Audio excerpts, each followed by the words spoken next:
Hello, everybody. Welcome. So we're live from the COP28, which is this year in Dubai. And so I first present myself. I'm Yasmine Seghirate. I'm administrator at CIHEAM. CIHEAM is an international intergovernmental organization committed since 1962 for sustainable agri-food system and Mediterranean cooperation. So it's really in a spirit of Mediterranean cooperation, now more necessary than ever, that CIHEAM joined the Mediterranean Coalition, where we are today here, initiated by the UFM, and which is manifested with this very important event.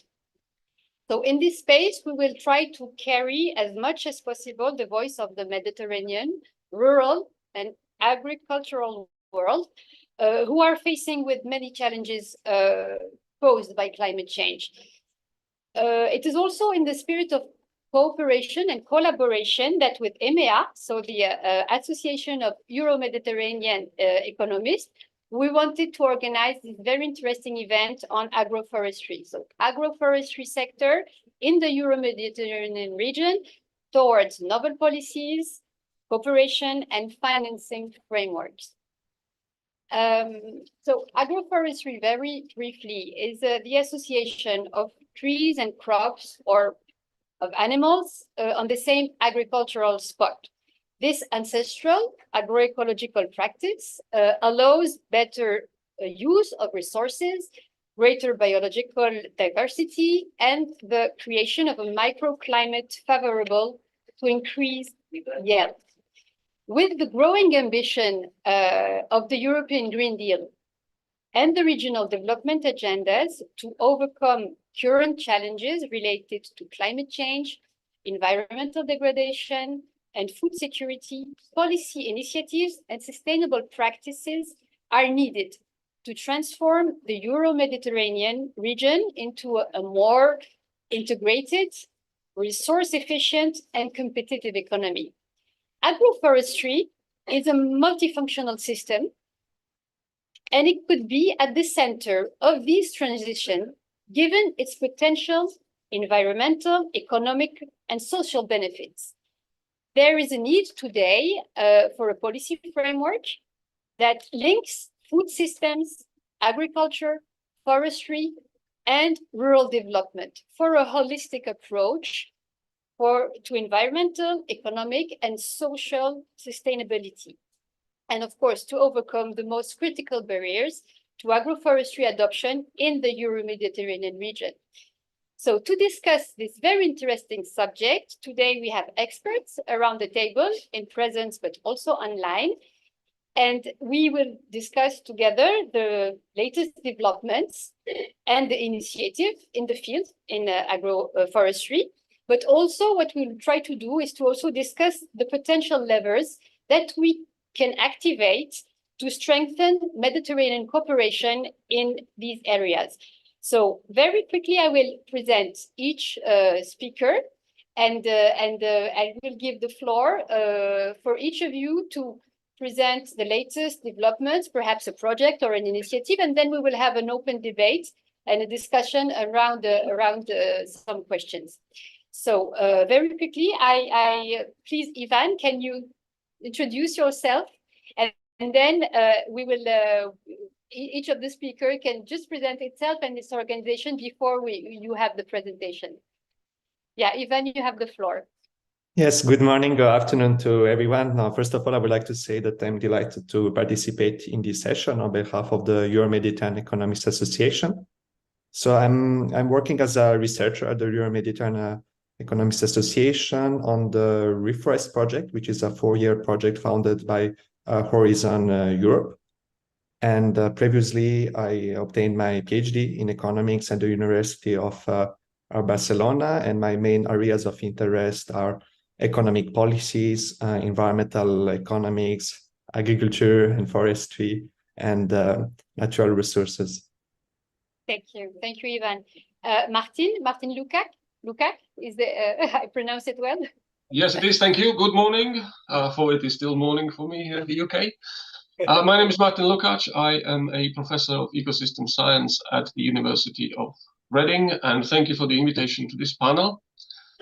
Just a brief background, I have spent about 20 years researching the relationship between the plants and the soil. So how do the plants impact on the soil underneath, and how does the soil feed back to whatever plants you may want to grow in them? I am a forester by trade, and I ended up working in the School of Agriculture here at the University of Reading. So agroforestry is kind of the logical thing for me to work on. Thank you very much. Mr. Rico Hübner? Hello, everybody. My name is Rico Hübner. I'm from Germany. I'm trained agriculture economist. I'm working together with the DEFAF in the field of agroforestry since several years. I'm involved in several projects. I will give you a snapshot on what we're doing here, what we're doing in the Mediterranean context, and what we're doing in the EU projects. Thank you. Great, thank you. Martin? Yeah, sorry.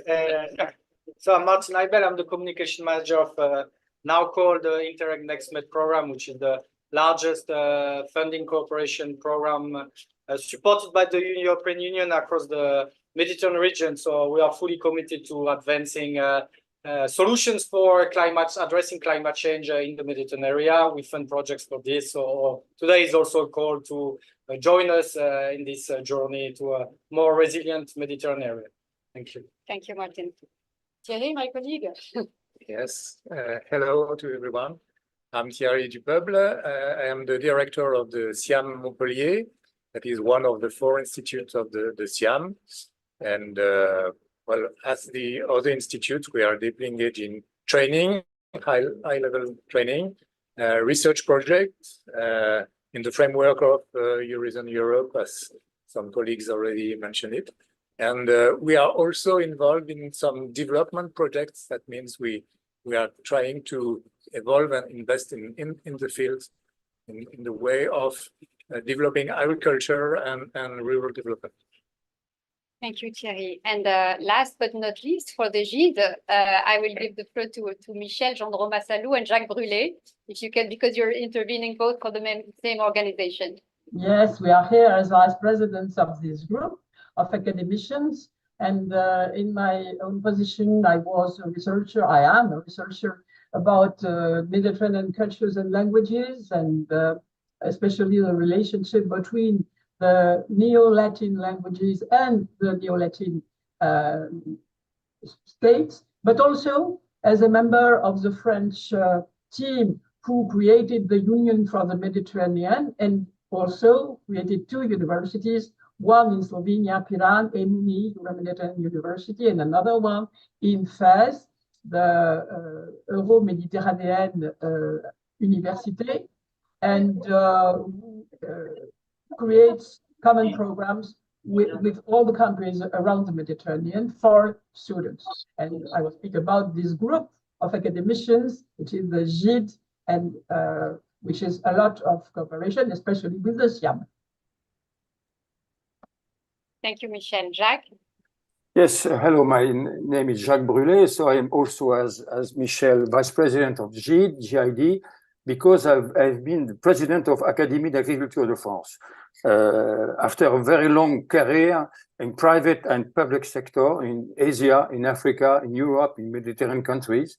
So I'm very happy to be with you, because I'm one of the guys which want to close GID and CIHEAM to work together. We have very, very big potential. So I take some information about agroforestry with my very good fellows in Académie d'Agriculture. So I'm happy to share this discussion today. Thank you.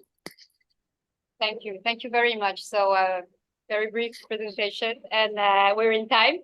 So we'll start the first part of this presentation discussion. I will first give the floor to Ivan, because you want to present an initiative.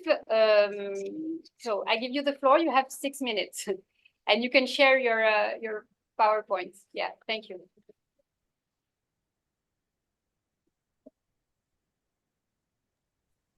Can you see my screen? Yes, perfectly, yeah. Okay.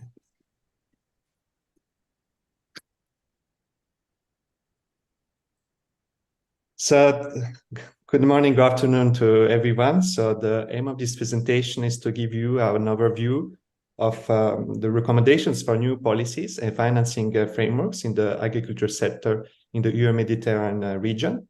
So the content of this presentation is mainly based on the research we are currently conducting in the framework of Reforest, which is a 4-year project funded by Horizon Europe. So with the growing ambition of the European Green Deals to overcome the current challenges related to climate change, environmental degradation, and food security, policy initiatives and sustainable practices are needed to transform the Euro-Mediterranean region into a more integrated and resource-efficient economy. So agroforestry as a multifunctional system could be at the center of this transition, given its potential environmental, economic, and social benefits. Agroforestry systems can help mitigate climate change, protect soils, enhance biodiversity, and improve the overall conditions of the landscapes. In other words, agroforestry can allow farmers to continue producing food while significantly improving the environmental sustainability of their practices. Recent studies have revealed the need for a policy framework that links food security, agriculture and forestry, and rural development for a holistic approach to environmental, economic, and social sustainability. So to undertake this transformation, it's essential to identify and put the socio-economic value of the ecosystem services provided by agroforestry system at the center of the financial focus.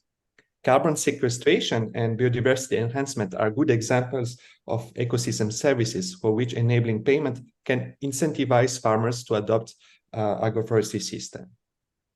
The policy landscape for agroforestry is growing in Europe.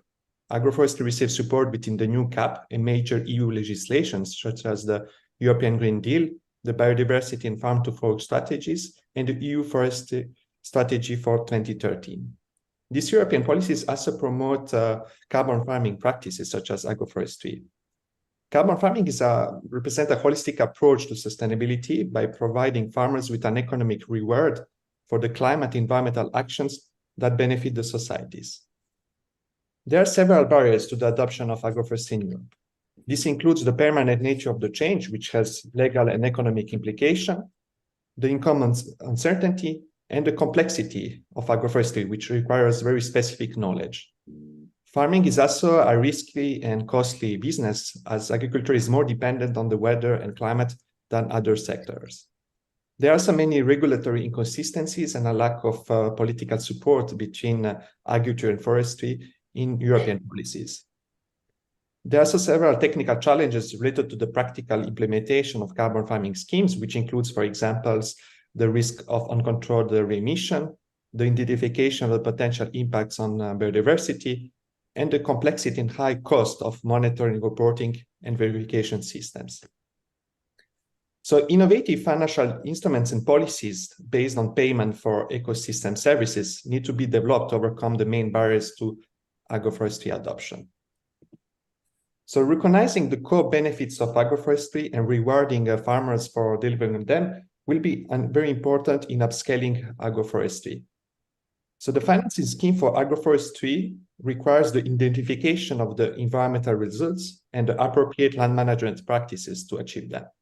The cost of these practices and the financing mechanisms and sources should also be identified in the agroforestry plan. Finally, measurable climate and co-benefits indicator for environmental results should be developed. So in Reforest, the proposed sustainable financing scheme for agroforestry is a hybrid scheme complemented by ex-ante payments and advisory services to farmers. It has 3 main components. First, farmers should receive an initial payment to cover the high upfront costs in order to remove the upfront financial barriers. The hybrid carbon farming scheme component, which is a combination of an annual guaranteed action-based payment to farmers for adopting agroforestry practices for the presumed environmental benefits, and an additional result-based payment after 5 years if these benefits can be demonstrated. Farmers should also receive substantial advice and technical support from reliable sources from the start of the agroforestry project. So the scheme should give farmers the flexibility they need to innovate and to implement land management practices that are optimal for their farm to achieve environmental results. So a sustainable financing scheme for agroforestry needs to consider combining different sources of funding to cover the cost of establishing and managing agroforestry system and to remunerate farmers for environmental results.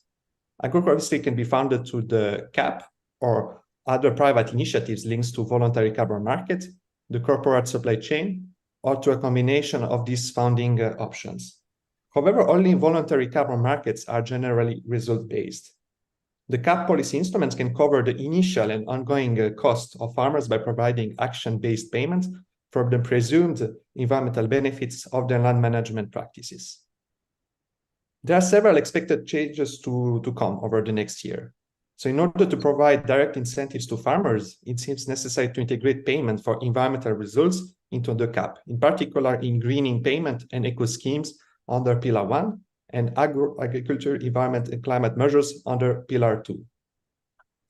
The development of the EU certificate framework for carbon removals and the possible future integration of agriculture and forestry into the EU ETS would also be an important step forward in the development of a result-based payment for carbon removals from the agriculture and forestry sector. This will require strong support and acceptability among the institutions involved in the system and sufficiently robust monitoring, reporting, and verification systems for carbon removals. Finally, by attributing value on nature, the development of a voluntary market for biodiversity credits can also provide an additional source of funding for farmers adopting agroforestry practices that safeguard biodiversity. So to conclude, carbon farming programs should be the first steps towards a real change in the contribution of agriculture and forestry to the environmental climate objectives of the Euro-Mediterranean region. Thank you very much for your attention. Yeah, thank you, Ivan. Very interesting. So we go straight to the topic and straight to the point with the mechanisms, the policies, the recommendation. You already answered some of the questions I would like to answer at the end, but it doesn't matter. We will have also another discussion on this. So now I will give the floor to Martin Lukac, and you're going to explain what is the magic money tree. Yes, thank you. I'll be talking about the magic money tree. I don't have any slides. The reason for not having any slides is I will ask you to imagine things. And if you imagine things, the likelihood is that you imagine something you like. So then you will remember better what I'm trying to communicate here. So anyway, magic money tree, back to the magic money tree. So back in time, before we invented agriculture, what I'll ask you to imagine is a forest, a very tall forest, maybe 25, 30 meters tall, and going perhaps 5, 6, 7 meters into the soil. Okay, this is how the planet used to work. And then we invented agriculture, and in the name of producing things and keeping animals, we have removed about half of the world's forest. So what we have done, we have taken this lovely tall and deep structure and shrunk it into a two-dimensional field where we grow a crop or where we keep pasture and where we put animals on. So essentially we are not using the space above my crop or my pasture and below the short roots of the crops that grow in the shallow soil.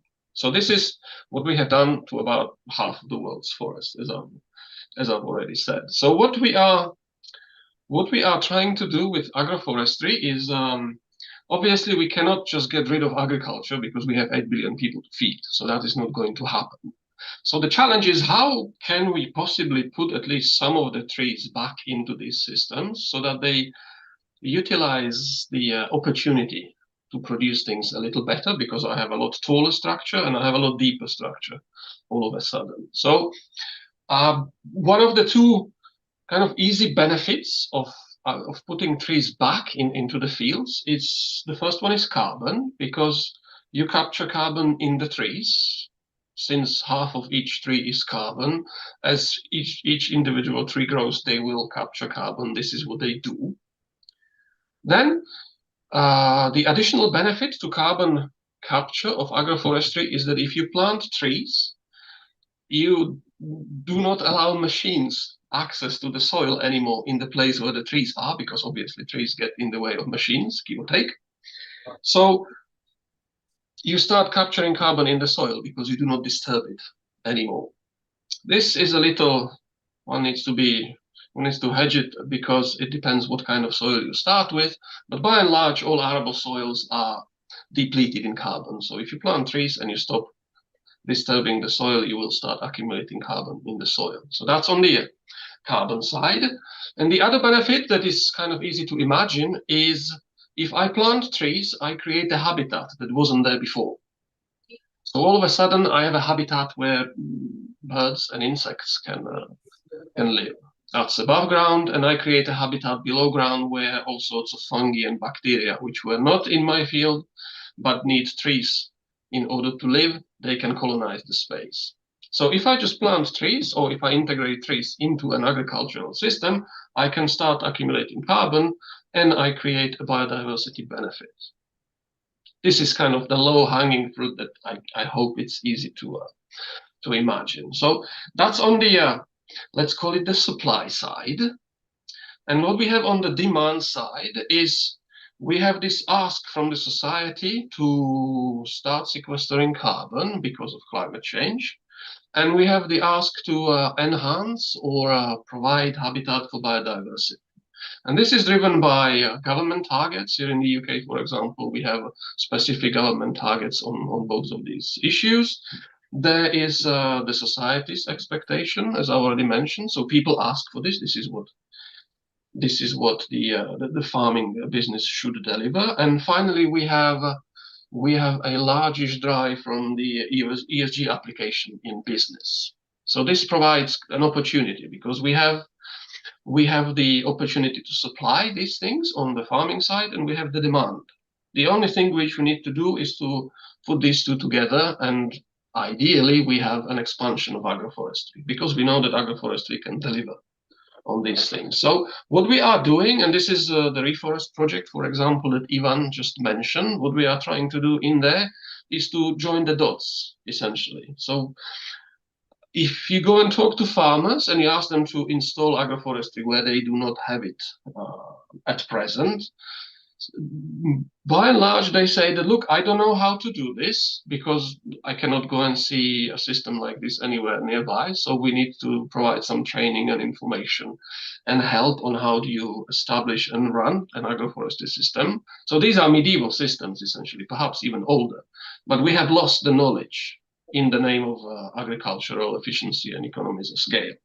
So the farmers need training. We know that because they tell us. And the other thing they need is some investment, both to cover the opportunity cost because you cannot produce crop in the bits where you planted the trees, and also to maintain and expand the system in the future. So what we are trying to do, and this is what Ivan was talking about, is to create financial tools that would take the demand and the finance opportunity and change it into kind of small money and small payments that we can then disperse to farmers in order to incentivize them to adopt agroforestry. So as in the tools and the actual things we are trying to develop in the project this is very much focused on the monitoring and reporting and verification of these systems. So investors would be willing to invest and pay, but they need some kind of proof that what I am paying for is actually happening on the ground and it delivers on what I am trying to deliver. So what we are doing, and this is where the science is currently, is trying to develop typically remote sensing systems and combine them with data analysis and AI in a way that we create a low-cost alternative to somebody having to go to all these farms and check all the fields and measure all the trees and observe all the biodiversity in order to prove that this actually works. So that's my brief description of a project, which is for about 4 years in, I hope, less than 6 minutes. Thank you very much. Very, very interesting. So without transition, I give the floor to Martin Heibel because I think you have to leave for another meeting. Yes. So Martin, so you're going to present a project related to open innovation for Mediterranean agroforestry. So Exactly. if you can say a word about it. Yeah, so thank you, Yasmine, and thanks to the CIHEAM for this invitation, which was personally, I believe, very valuable to reflect on the relevance of the topic of agroforestry within the framework of what we are doing as a cooperation program. I mean, we're working with 15 countries across the Mediterranean area, both shores of the Mediterranean, north and south. And we've been around since 2007. And actually, your invitation was very useful for me because I made a bit of research and reflections, and I contacted the people dealing with this topic from the project sides that we are funding. And actually, since 2007, we've been funding 170 projects. We have only one experience in agroforestry, only one. So that made me think that maybe this topic, of course, deserves much more visibility. Maybe the stakeholders are not ready like to innovate or to propose projects because the money is always needed. And I think personally, it remains a sort of very, very informal practice, not structured enough, maybe. So I think that this whole system and the practice of agroforestry basically deserves more push, more visibility. We need to showcase a success story. So that's why I'm here today. I'm not a technician of the sector. So this presentation was provided by the leader of this project, the only one who's been funding since 2007 again on agroforestry, and they took it from the angle of innovation. So they wanted to have a sector which was said by the previous speaker, marked by very ancient practices, but to put innovation in this. And it's an innovation not about, let's say, what it's being implemented, but the way it's being created. I mean, it's a lot about, we can move to the other slide. So it's a lot about delivering this living lab approach in a rural context, in an agroforestry context. So when talking about the people of these projects, they told me living lab is like, you know, very trendy and very useful actually to build shared solutions and very innovative solutions in urban areas and for the tech sector. But they told me, at least as far as their experience was concerned, was the very first time that this was implemented in agroforestry. So the living lab is all about, you know, putting together expertise, the end users and the providers really to deliver implementable solutions to advance on the topic. So they choose two context agroforestry systems, which are very typical to the Mediterranean area. They told me this is covering quite a significant share of the Mediterranean region. So multifunctional olive system and grazed woodland. So and they work on this. Next slide, please. As a co-creation approach, again linking the needs of the farmers, the needs of the people on the ground, with what innovators, marketers, agronomists can offer. So they try a bit to bridge the knowledge gap, the implementation gap between both sides to come to approaches, pilots that actually were patented at the end. So I will come back on this. So it was an interesting experience, but still, unfortunately, from our side, from our point of view, it remains too much isolated. So I hope that also today's discussion can give a sort of momentum, at least in our framework of Mediterranean cooperation, to the visibility of the agroforestry topic. So we can move to the other slide. So the first part of the project was matching the innovation needs and innovation offer in terms of agroforestry, engaging end users, and they delivered this through field visits. So really, they connected the farmers, and the farmers had the possibility and the opportunity to express their need in terms of agroforestry, the knowledge gap, what they need like to achieve, and really they brought together the communities. This is very important. I think this project is good from the point of view of the methodology, living lab, open innovation, and co-creation and co-delivery. So I think that when you bring together the communities, the people that actually work on the ground, plus the providers, you can actually reach very, very interesting results. We can move to the other slide. So yeah, actually, they run this user-driven innovation pilots in different countries, in Jordan, Lebanon, in Italy. So they basically introduce some innovative seed mixture, green manure in olive grove.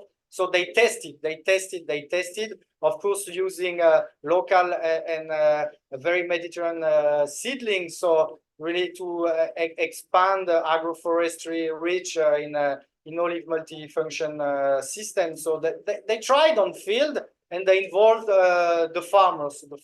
The farmers could really see the benefits of such approaches, and they work, of course, with innovation center. Next slide, please.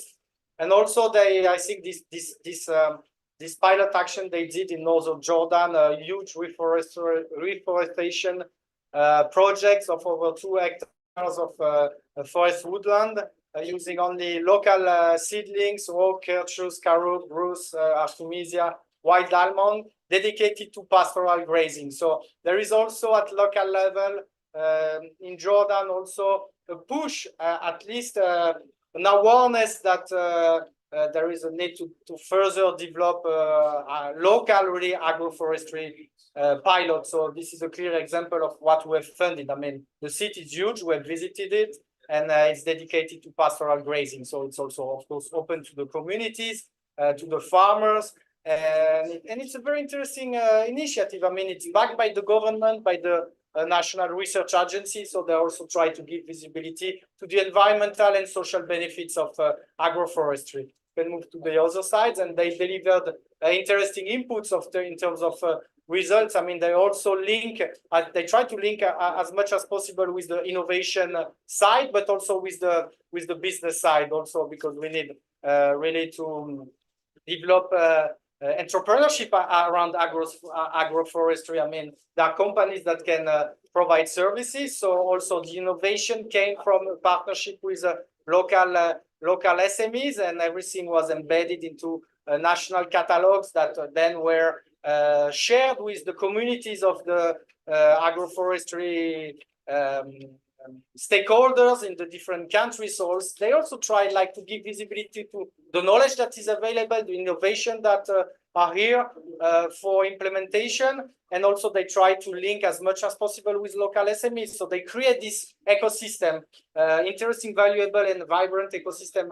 around the agroforestry. We can move to the next slide, and also the capacity building. I mean, this was really very well highlighted by the previous speaker. I mean, people know, but still there are some there are some knowledge gaps. So people know how to implement agroforestry, but technical knowledge is needed. So they put everything on the platform. They trained a lot of farmers around how to build, sustainable agroforestry pilots. And I mean, this reached to my conclusion. This was a very pilot initiative in the framework of our program. We hope to have some more in the future. Actually, we are launching a call for proposal for over 100 million euros. So we are tackling business development, innovation, climate change. So agroforestry, as it could have its share of funding, I mean, incentives, it was said by the previous speaker, are important in this sector. The visibility, we need to show to the communities, to the farmers, that adopting these kind of practices has so many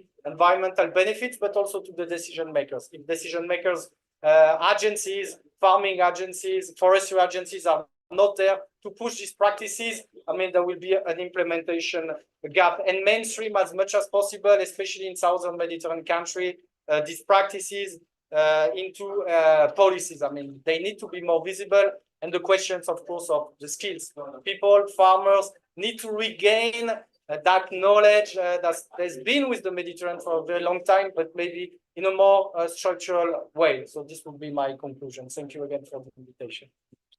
Thank you very much, Martin. So very clear, and I think we also for now we have a clear idea of what can be the recommendations at the end, because it's an important domain, but still we need to unlock all the potential of this domain, and in particular in terms of cooperation. So it's sort of your presentation it will be a continuity with, I think, with the presentation of Mr. Rico Hübner, because you're going to explain to us how we move from a niche practice to a movement, so an ambitious movement. So you have the floor, Rico.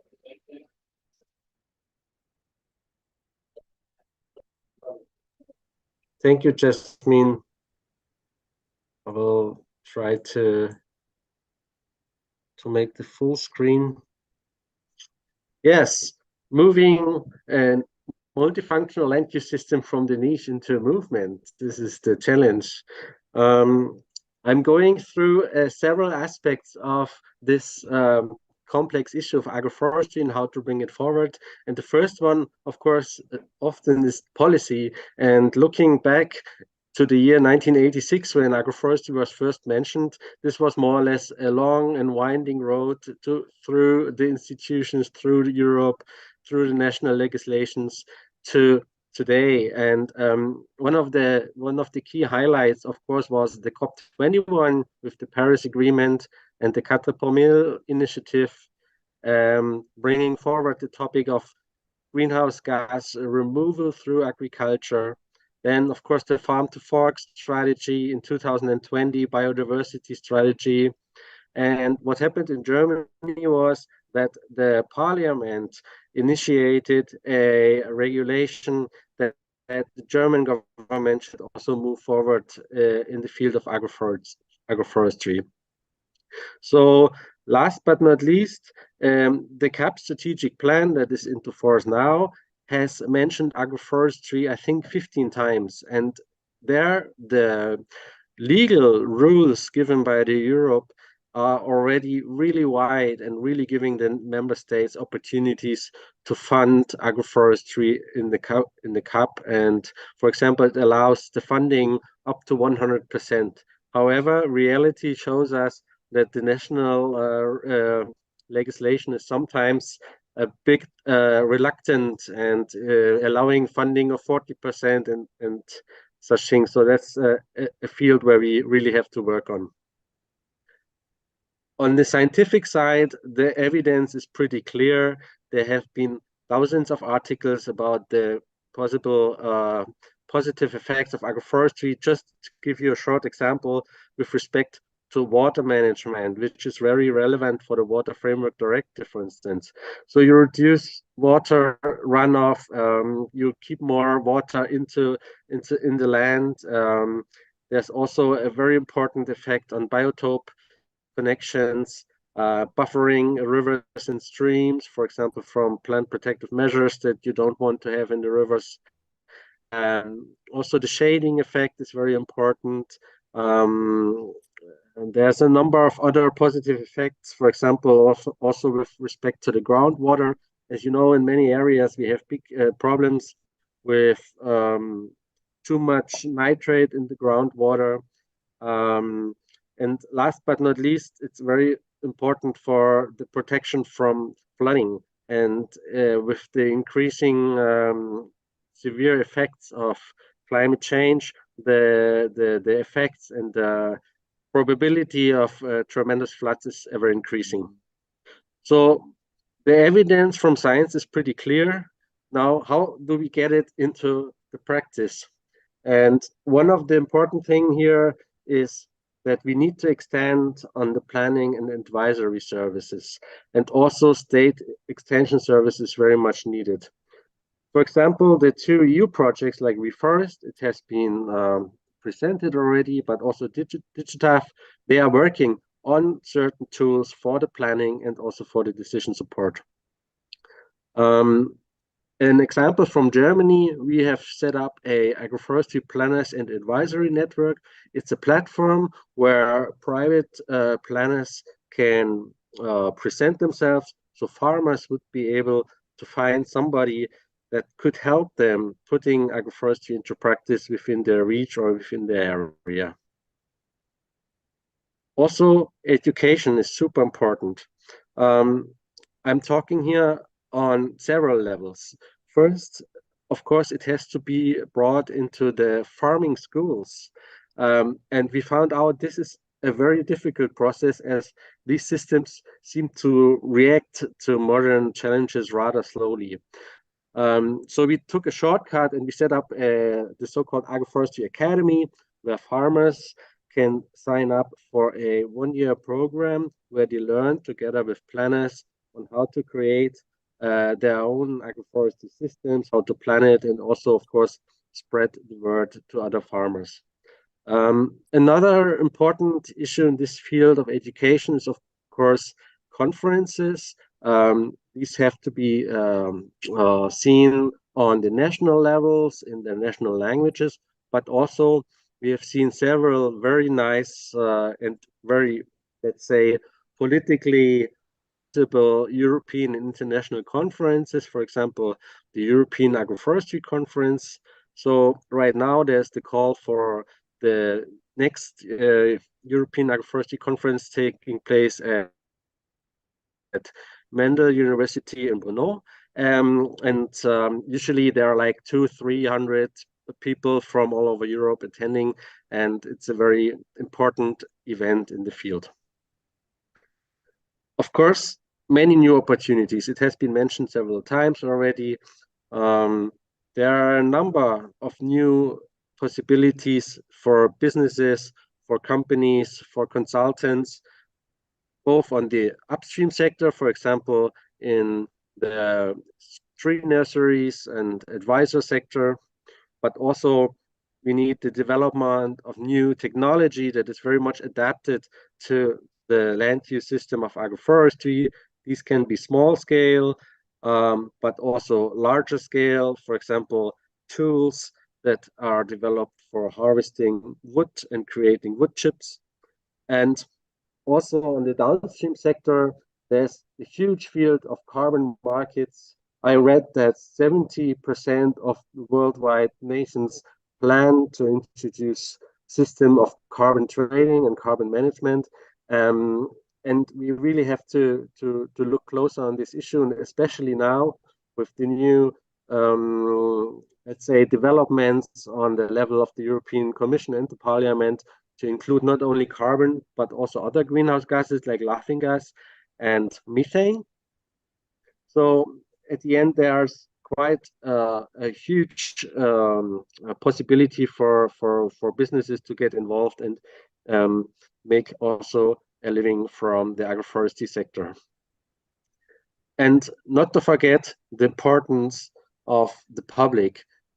We can see there's a big demand from society to increase sustainability in farming, to get involved, to closer monitor where the food comes from and what the quality of the food is. And it's a huge chance also for agroforestry, but not only the quality of staple goods that we know, but also very new foods or novel foods can be brought into. For example, here you can see a photo of a pawpaw. It's a Northern American species, and the people, many don't know yet, but it's a very great culture that can be grown in agriculture. And also, it's very good to try out and introduce new crops and new species in the context of climate change. As you know, in several areas, especially in the Mediterranean, water is a big problem. So sometimes we really need to look for alternatives that we can produce, and introducing new production facilities or new production possibilities is a great thing that we can do with agroforestry, while at the same time taking the benefits with respect to the environment and to the climate. And last but not least, the farmers. Oh, actually, I have another slide, but the farmers I really would like to highlight. We have here, I just show you some portraits of farmers that we met. And my impression always is that they are very proud on what they do, and they really want to speak out and want to share their experiences and their message. And they're where pretty much everywhere you go and you get in contact on the farm, you kind of get sucked in. And I really would like to have these voices possibilities, and they are all in very, very different directions, and they all find very nice solutions for their farm to overcome the current challenges.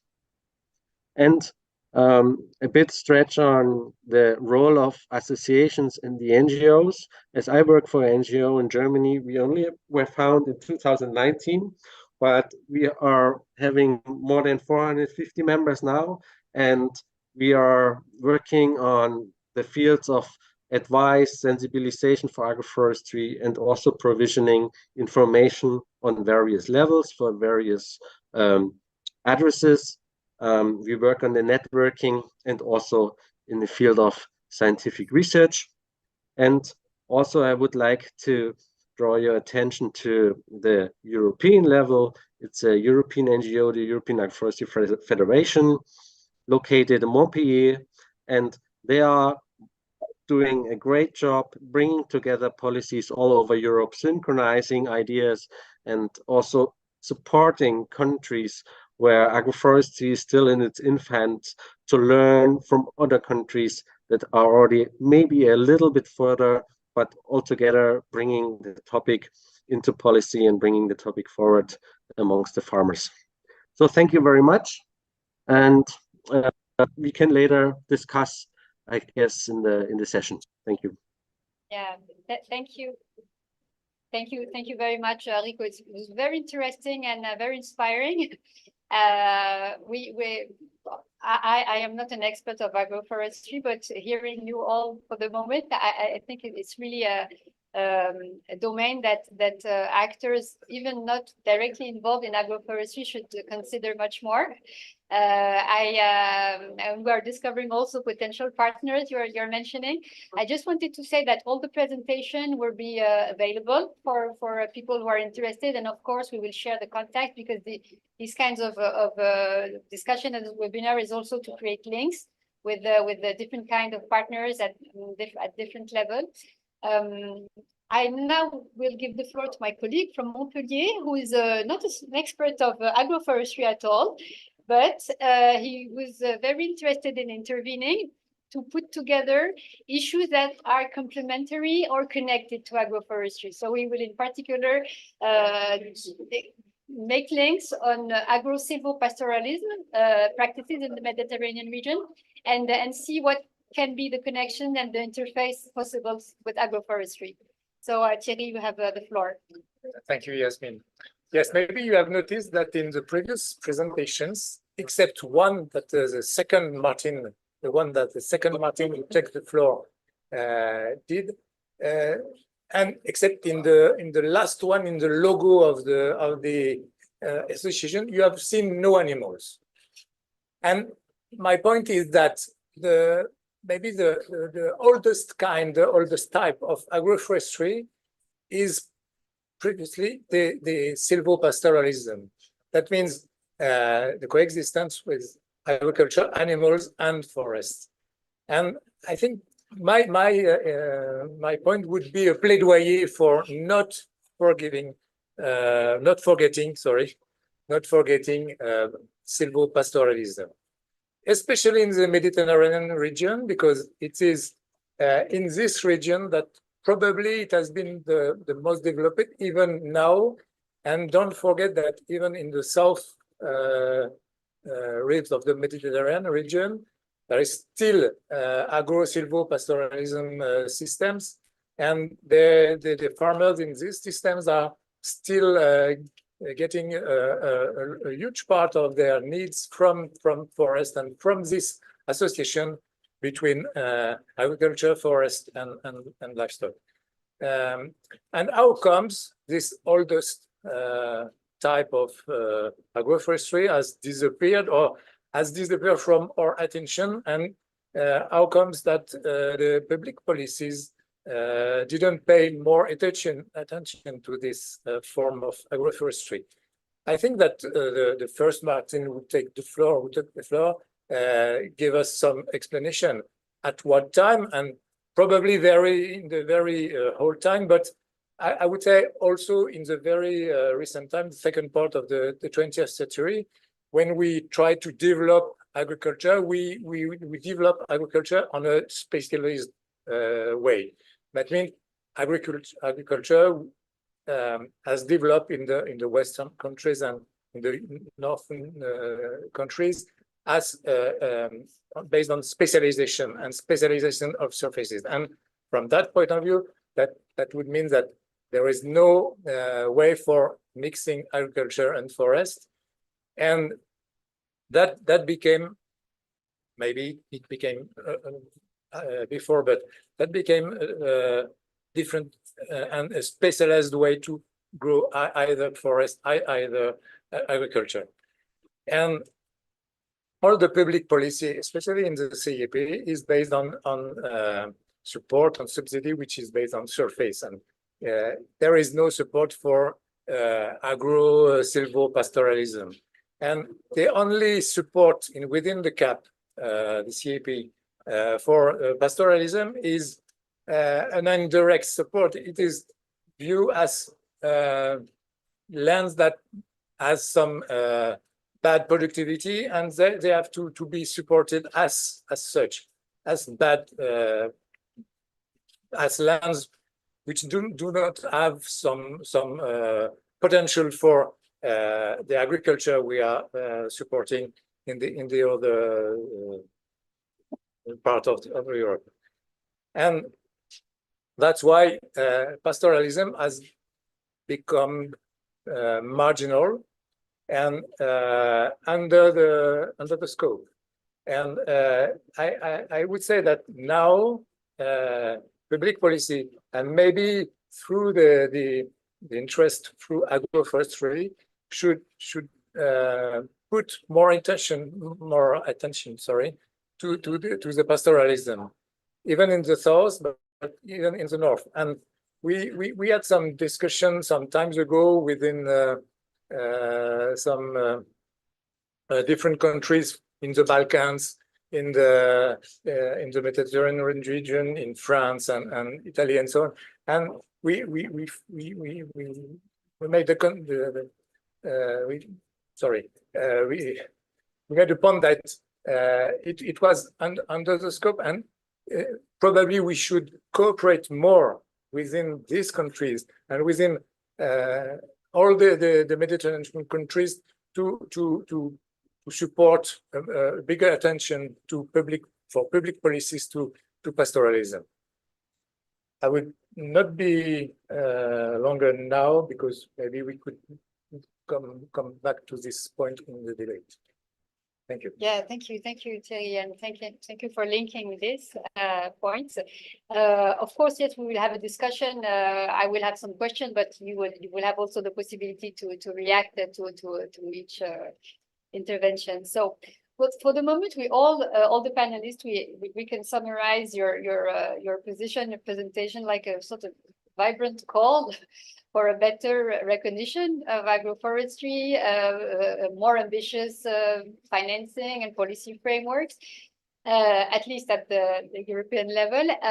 And I want to give the floor now to Michèle and to Jacques. Okay, how can we take into consideration these kind of calls for better cooperation, a better sharing of knowledge in the area of Euro-Mediterranean region, having in mind that we have different countries, different situations, different contexts, and it's not always easy. So I give you the floor. I don't know who wants to start, Jacques or Michèle, so you have the floor. First, because I'm not a specialist about agriculture, Jacques is. And my point is cooperation between several disciplinary fields and several countries. The GID, thank you very much for allowing the two vice presidents of the GID to have the floor for some minutes, because we are a group founded 15 years ago in order to unite 30 academies from several countries, northern and southern rim of the Mediterranean, France, all the academies of France, the national academies, and sub-Saharan academies too. It's a unique network because it unites academies of agriculture first, technologies, science, medicine, and also which is, in my mind, I'm a specialist of human and social sciences, specialists and academies which have a special background on sociological influences and analysis of society. It is an independent institution, and it aims at a better knowledge of the main problems of the Euromed region, the essential demands. We like bottom-up analysis and possible solutions. Every 2 years, we organize an international conference about a crucial issue. We call these conferences Parmenides, and we want to give strength to our proposal and resolutions, which are sent to public, private authorities, national, local communities, decision makers in all the countries, and of course, other institutions I will talk about. And we consider the CIHEAM, with the 13 independent states, with this 4 institutes based in Paris, in Montpellier, in Catania, in Zaragoza, as a major actor and partner for us. So we decided from 2008-11, 19, to have common conferences on common issues, because we appreciate a lot the researchers and students we can meet, and we, academicians of the GID, propose our capacity of evaluation, science innovation, and for more technical skills. The first common conference was in Paris. It was on watersheds, and its recommendation was transferred to the World Water Forum in Dakar, 2022. Our second conference, held in Chania, the recent October, 24 to 26, was about trees, because we found it crucial. And for us facing global climate change, our question was how Mediterranean countries can be at the forefront to ensure the necessary adaptation of forests and their management in relation with users, farmers, communities. Our method and competencies allowed us to present the forest preservation as a tool for assurance of food security. We also demonstrated that the contact between human and tree is a key factor in the physical and mental health of populations. Consideration of local population also includes, it was said that we don't know what happened in ancient times. No. Our sociologists and ethnologists are aware that customs, traditions are able to give us a knowledge of the symbolism people attach to forests. And so we want also to share the respect and to benefit from ancestral knowledge, which in some cases is very useful. The crucial aspect of our cooperation is really how can we multiply the exchanges between actors, between disciplinary fields, to strengthen cooperation programs. We agreed on creating and supporting databases and standardizing these data in such a way that it can be used by everyone in every Mediterranean country. We agreed to think that young people should be encouraged to work on the agroforestry sector. We agreed on the importance of education, and we agreed to create modules about agroforestry in a lot of schools and colleges all around the Mediterranean. We recommended improving the legal framework by adding the forestry issue to environmental issues. And that all the elements resulting from our common work, research, teaching, land development, integration of new technologies, we know that they involve the cost. There is a need for financing. Jacques will speak about the possibilities we work on. And generally speaking, the establishment of risk mitigation mechanisms in public policies could provide diversification of funding sources. In our vision, broad communication all around the Mediterranean must aim to become a permanent dialogue between all stakeholders and communities. This cooperation and the transformation of practices, which is not so easy, as you say, will also be favored by new institutional frameworks And we hope very, very much that the commitment of the Conference of the Parties to the United Nations Convention on Climate, Biodiversity, and the fight against desertification could be of some help. So thank you for this first presentation. It will be a possibility of dialogue afterwards. So Jacques will go into more technical issues. Thanks, Michèle. Well, I'm also perfectly in line on what Michèle just said about what we have done in Hania some weeks ago with very nice, interesting conclusion on forestry.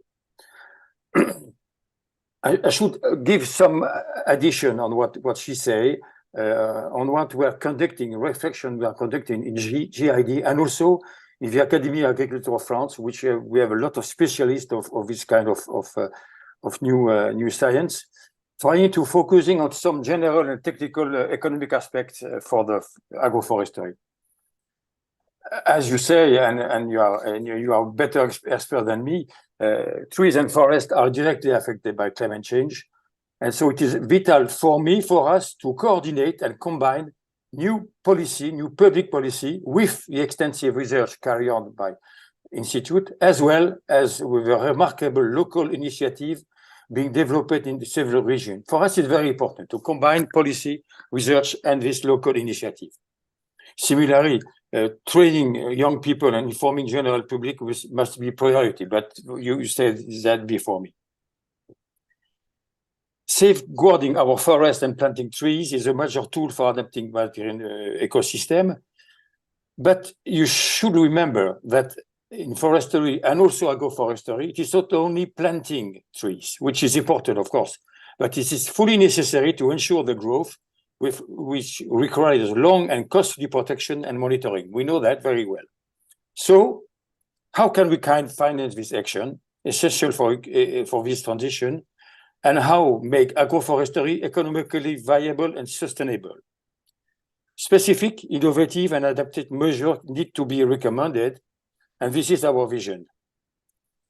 Number one, France has set up a national pact for hedgerows and agroforestry, granting subsidies to farmers that plant or replant trees or hedgerows. But success will only come if the ecosystem services provided by this plantation are truly monetized.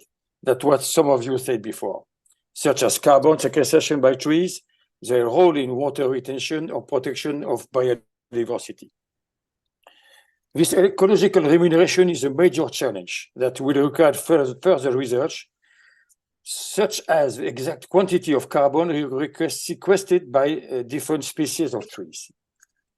I will add some other source of profit for me for agroforestry. Number one, and it is Christian Duprat. I'm sure some of you know him. Tell me that recent studies have shown that greater resilience to climate change in agroforestry system in the Mediterranean zone, where the trees protect the fields and give more stable agronomic yields than in conventional open field. This is things which have to develop and to say and to inform people.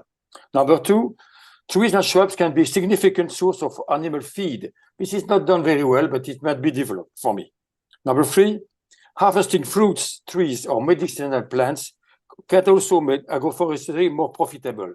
And this is an idea we have to develop and shown by some of you.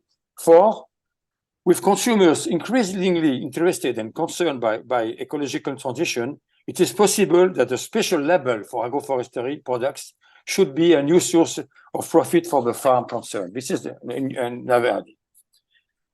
Finally, I want to give an information about, which is very important for us, is feedback. And also to say a word, don't say a lot on your side, Africa. In our symposium of Hania, we compare the attempted green dam in Algeria some years ago with the current green wall project in Sahel region. Two actions built to limit desertification, in which trees and shrubs play a major role. The results are very different, and we have to take care of this feedback. But for example, in Senegal, in Burkina Faso, and in southern Chad, we are observing the establishment of a veritable African bocage. Bocage is agroforestry par excellence. The reproduction of the old bocage in Normandy, I know very well, which is an old-fashioned bocage, old-fashioned agroforestry, and we have to take care of that. In my Normandy, agroforestry is everywhere. So why don't we can do that the same? So I completely agree with you to develop communication on that, and GID and my academy are fully concerned and want to help you to work in this direction. Thank you. Thanks a lot. Our presentation from Michèle and me, we will send it to Yasmine, which can be chair afterward. Thank you. Yes, thank you very much, Jacques and Michèle.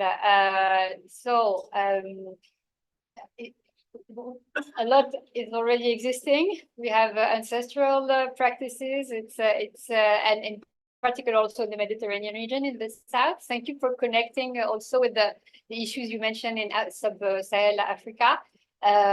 So now I'm going to, because we're really on time. Thank you for everybody.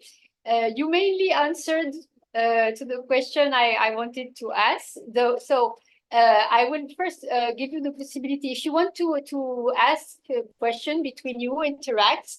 So you have the floor. Because honestly, you're experts and you can better interact between you. If not, I will then ask you to each of you to really to highlight on one main issue that you presented. So I open the floor if you have questions between you, and if not, I have a question to ask you individually.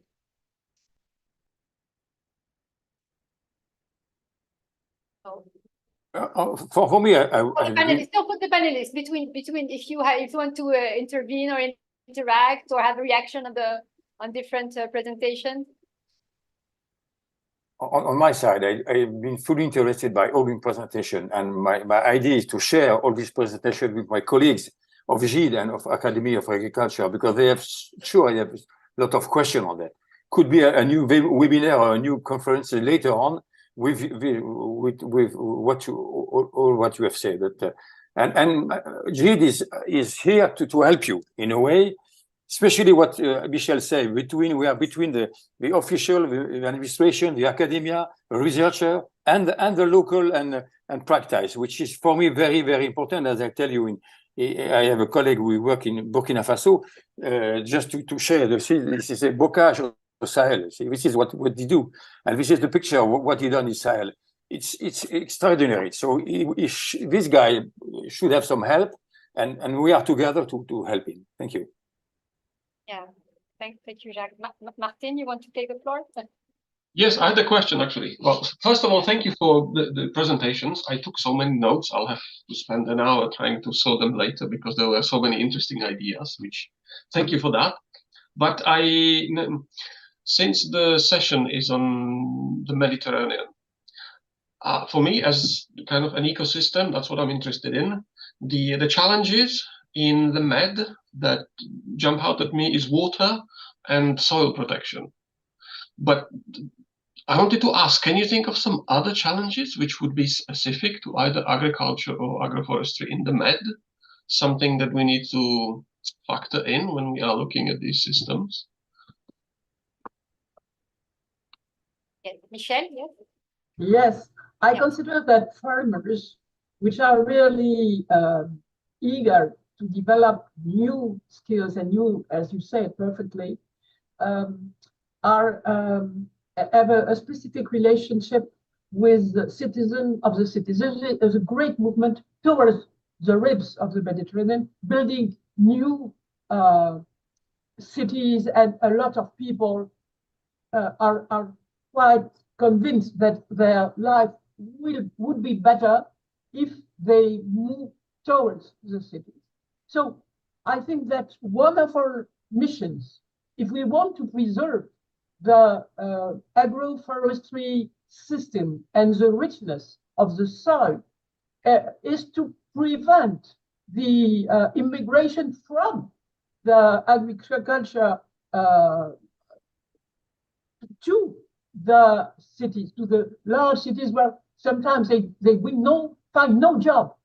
And so in my vision, education and the interest for investment in education. And so if I have a question for all of you, would you be interested in having a network, the CIHEAM yet as a network of all researchers and teachers, to be committed with your own person in these modules for young people in agroforestry in the southern Mediterranean countries? Would you be a member of this community? This would be my question. And also my point about the difficulty of bringing together the citizens in difficult situations in the cities with the growth of a new generation of farmers.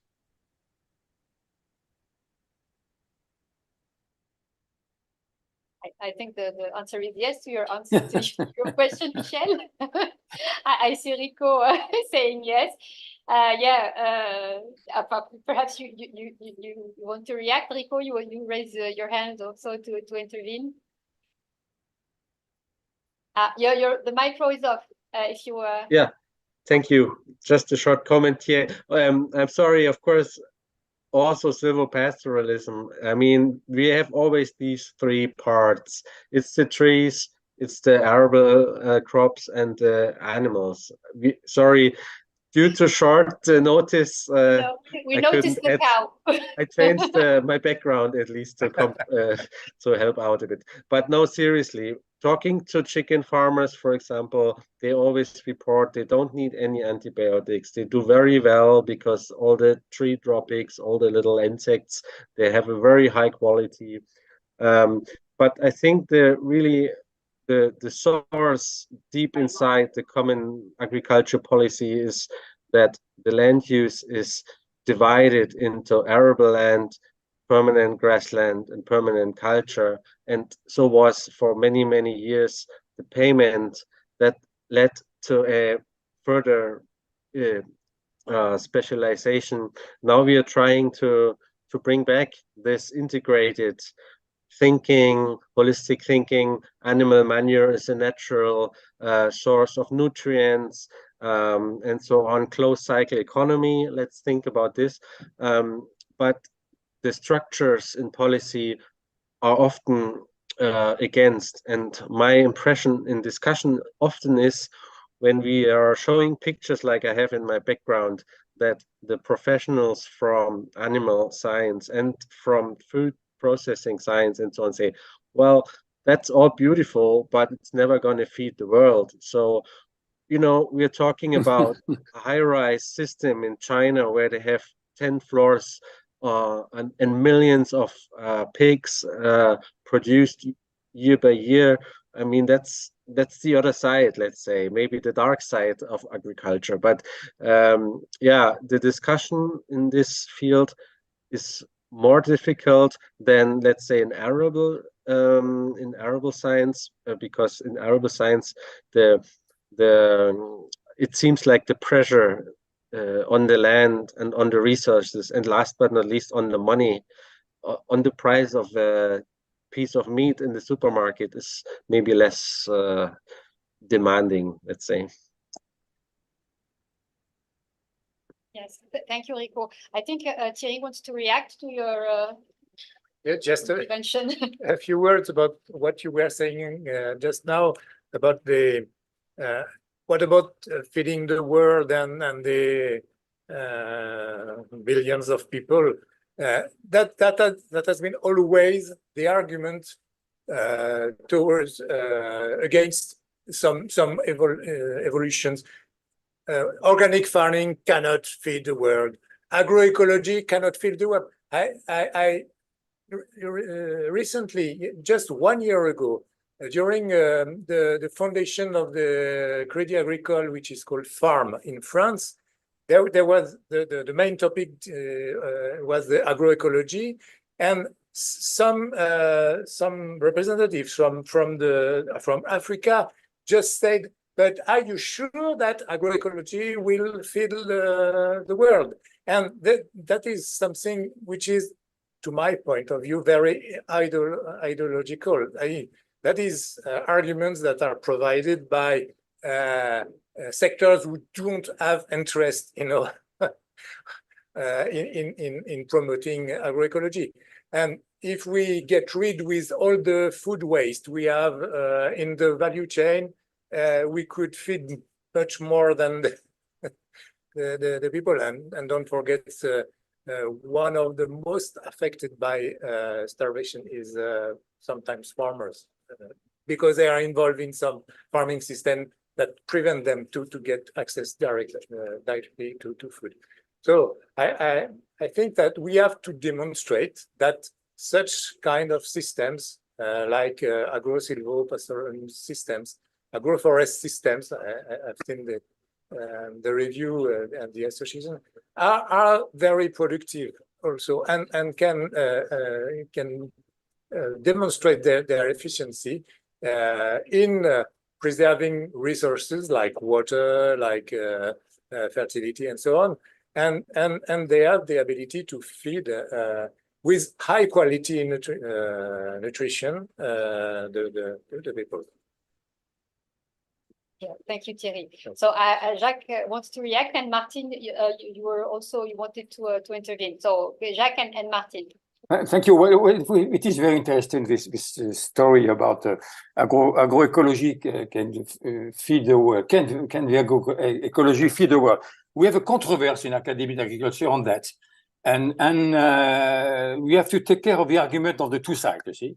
I understand very well what is Thierry Dupeuble saying, but when you are looking on what doing China, and China, a lot of Chinese in Africa, and they say to African people, do like us, do like us. You cannot feed your people with agroecology.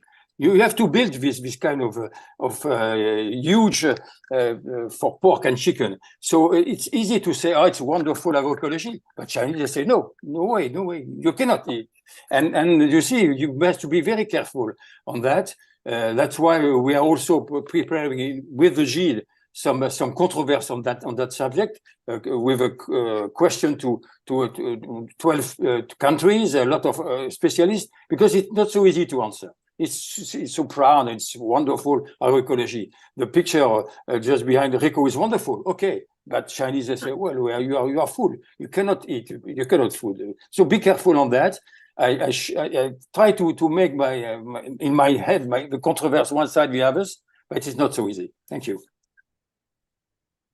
Thank you, Jacques. Now the issue is not easy at all. And if it was, we would all have our food from agroecology.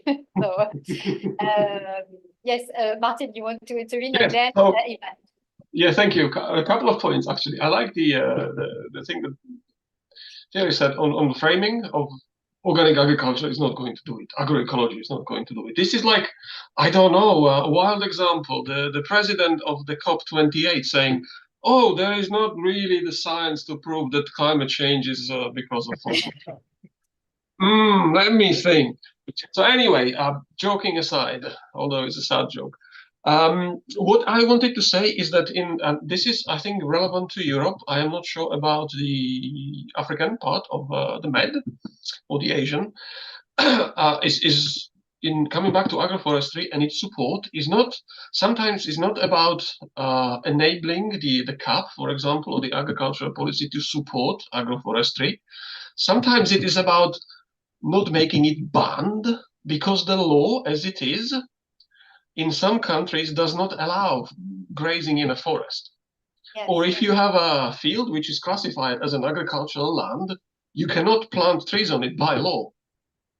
So it's nuances like this that we have to unpick first before we actually get to triggering an expansion of agroforestry. Because you go to talk to the farmers, they would actually want to do it even without any subsidy or any support, but they can't because the law says this is agricultural land, so no trees. So I think it's bits like this that we have to focus on also. Thank you, Martin. Yes, Ivan? Yes, first of all, thank you all for the very interesting presentations and discussion. I think this is very insightful. So I just wanted to add something to what Michèle said about the cooperation. I think that it's indeed very important to strengthen the cooperation in the areas of agriculture and forestry in the Euro-Mediterranean region. So I think that we need to initiate that transdisciplinary dialogue involving researchers, practitioners, citizens, public authorities, and policy makers to find an appropriate approach also for the role of traditional and the new agroforestry system in future agricultural policies. So I think that to this end, European projects, also the EU institutions, a network, and other research institutes can play an essential role in promoting the adoption of agroforestry across the Euro-Mediterranean region by stimulating networking and promoting also the dissemination of policy-relevant information on agriculture and forest. Then I think that we need also to facilitate knowledge transfer between scientists and agroforestry practitioners. We should also contribute to the translation of research results into the practice, and also to generate and promote innovative ideas to address the challenges and the problem faced by agroforestry practitioners.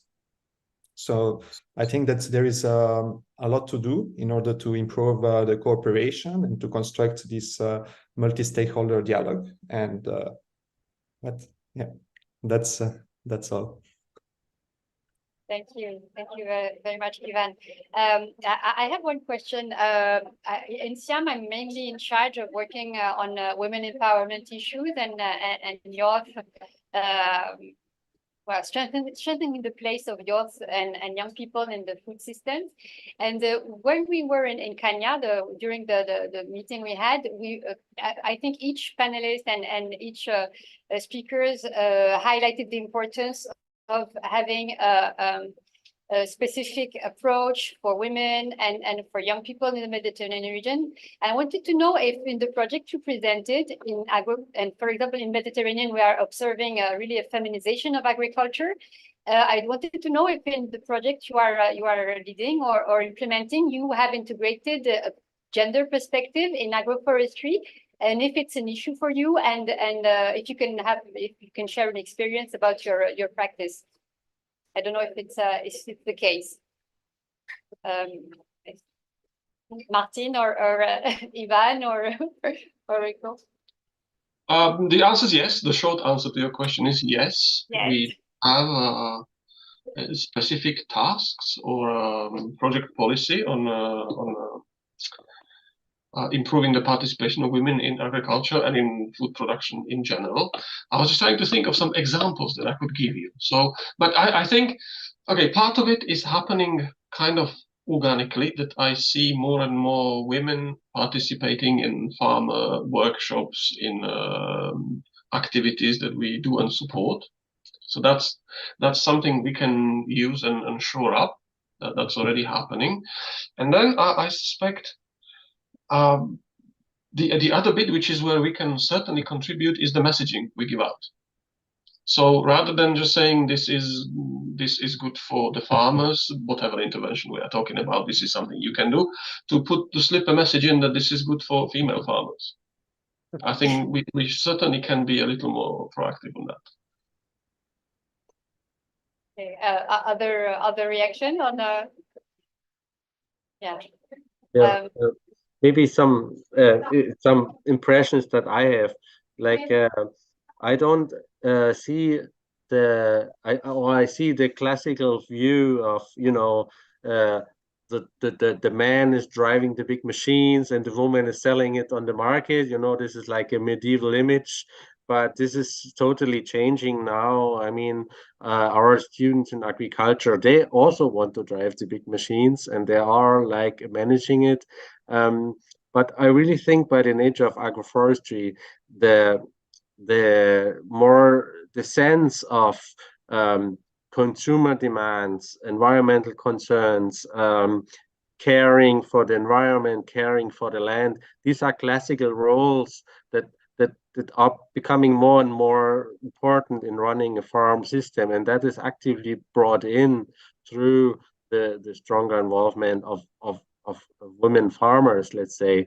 And yeah, it's a big change that is undergoing, and I think we are not there yet. It's not equal by far, but I think agroforestry is a very prime farming practice that allows sometimes more and easier access also for women farmers into farming, and we have many examples where this is working very well, and often the women give the good ideas and they ask, can you do it? So it's really developing, let's say. Great. Thank you very much for your answers. So Adria from UFM is telling me that we have 5 minutes, and if before closing, if I can ask to each of you if you had one recommendation about a more ambition, a better recognition, more ambitious framework for financing and political recognition of agroforestry, what would it be? Only one, really, to conclude. I start with Ivan because you started. Yes, no, Yeah, thank you. the main recommendation, one. Yeah, and I think that as I said during the presentation, we really need to focus on developing innovative financial instruments and policies based on the payment for ecosystem services, environmental benefits provided by agroforestry. I think this is essential to overcome the current barriers to the adoption of agroforestry and to empower farmers to deliver several important objectives such as food production, as we discussed, carbon sequestration, and biodiversity enhancement. Thank you. Martin? Alongside the bits which we have mentioned, one recommendation.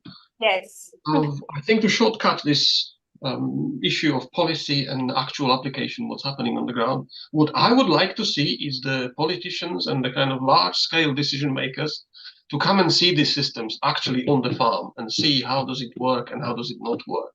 I think this would improve the communication big time. Thank you, Martin. Rico? Yeah, I think it's really the time that we enable the farmers to develop and participate in future farming solutions like agroforestry, agroecology, and not to be restricted by, let's say, some outdated rules and regulations from policy, because in times of climate crisis and times of climate change, we don't really have the time to go through it again in the next 20-30 years. We really need to act now, and I hope that the policy always sees the good in the willingness of the people and not always trying to regulate because it sees the evil. So I'm optimistic. Great, thank you for this optimistic answer. Thierry, one recommendation. That won't be a recommendation. That will be just to notice that all the presentations have demonstrated that what is really working is diversity. That is based on diversity that we will find the solutions. Biodiversity, we know that, but also human diversity and human diversity. Cooperation is a way to enhance human diversity and so on. And I'm sorry, that's kind of optimistic message, but to me, it's very important to enhance diversity, all kinds, to find solutions for the future. Thank you. Jacques, and then we close with Michèle. Jacques? Dear friend, this is a long story for us. So just to say that we are with us, we are together, we have to prepare something because we think about this, we are together because of COP in Dubai. And you know that COP 13 will be in Brazil on trees and forest. So we have to prepare together something because it is a way to speak about what you say. I've been very, very happy to be with you this morning and see you as soon as possible. Thank you, Jacques. We will keep it in mind for the next meeting. And Michèle, you have the last word.